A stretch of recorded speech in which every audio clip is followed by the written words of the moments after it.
Je suis le fils à président. Je vous dis que l'actuel président ne fait pas justice. Et le président David et son gouvernement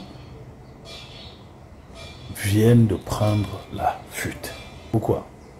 Son fils, son propre fils, fils biologique, jeune homme Absalom, a lancé une tentative de coup d'État contre lui. Nous sommes dans 2 Samuel 15, versets 13 à 15. Le bébé président, Absalom David, Jesse, lance un assaut contre le pouvoir de son père. Et il a pris 40 ans. Le fils à papa président a pris 40 ans pour organiser cette tentative de coup d'État. Les actes stratégiques, tactiques bien précis. Il a fait brûler le champ de Joab, le ministre de la Défense de son père, qui est un cousin. 2 Samuel 14, verset 30. Le fils à président se procura un char et des chevaux, matériel de guerre, sophistiqués. Le fils à président mobilise 50 hommes. Le fils à président rallia le cœur du peuple avec lui ou à lui, en confirmant le dysfonctionnement étatique et la paralysie de l'appareil gouvernemental de son père et la paralysie de l'appareil judiciaire de son père. Quand le fils à président, le gouvernement de mon père ne fait pas justice, alors les gens vont bien croire, et les gens le savent, seulement ils n'ont pas le courage de parler. Je suis le fils à président, je vous dis que l'actuel président ne fait pas justice. Pourquoi allez-vous au palais? Pourquoi allez-vous au tribunal? Première instance, deuxième... Tout ça là, c'est un cafouillage judiciaire. Donc voilà ce que dit bébé président. Bébé président dit, les ARE, les appareils répressifs de l'État, sont convertis en appareils personnels d'exécution, sommet extrajudiciaire. Mais pourquoi un bébé président va-t-il vouloir faire un coup d'État à son père? Il a expliqué, mon papa ne fait pas justice. Pourquoi? Non. Le demi-frère de Avshalom a dépucellé sa sœur, Tamar. Tamar est la sœur directe de Avshalom.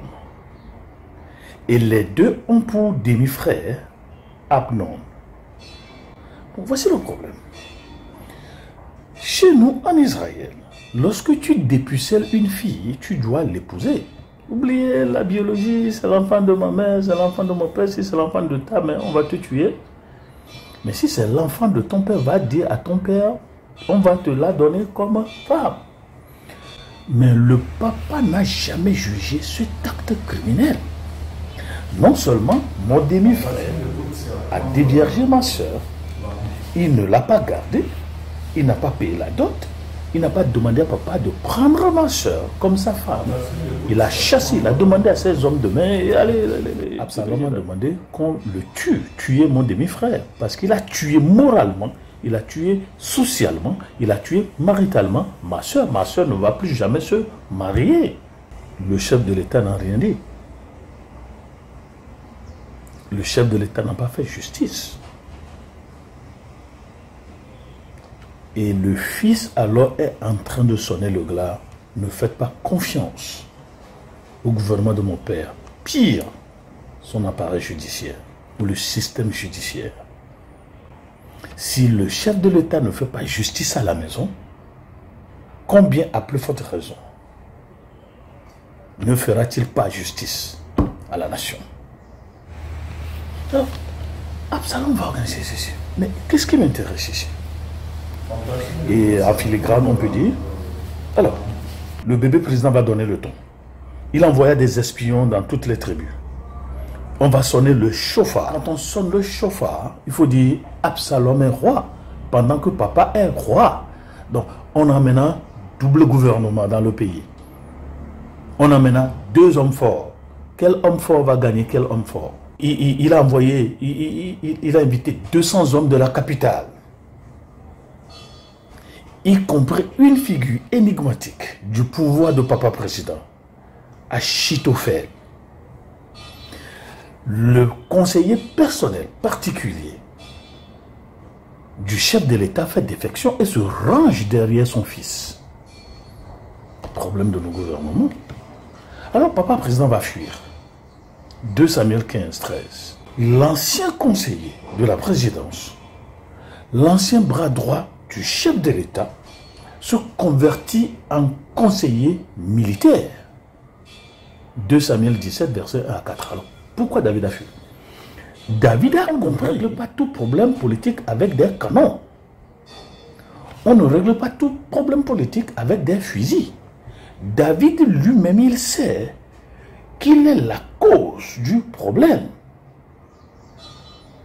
Mais est-ce que les gouvernements de l'Afrique pouvaient revenir à quelque chose comme ça? Comment est-ce que nous contribuons, nous, au mal national?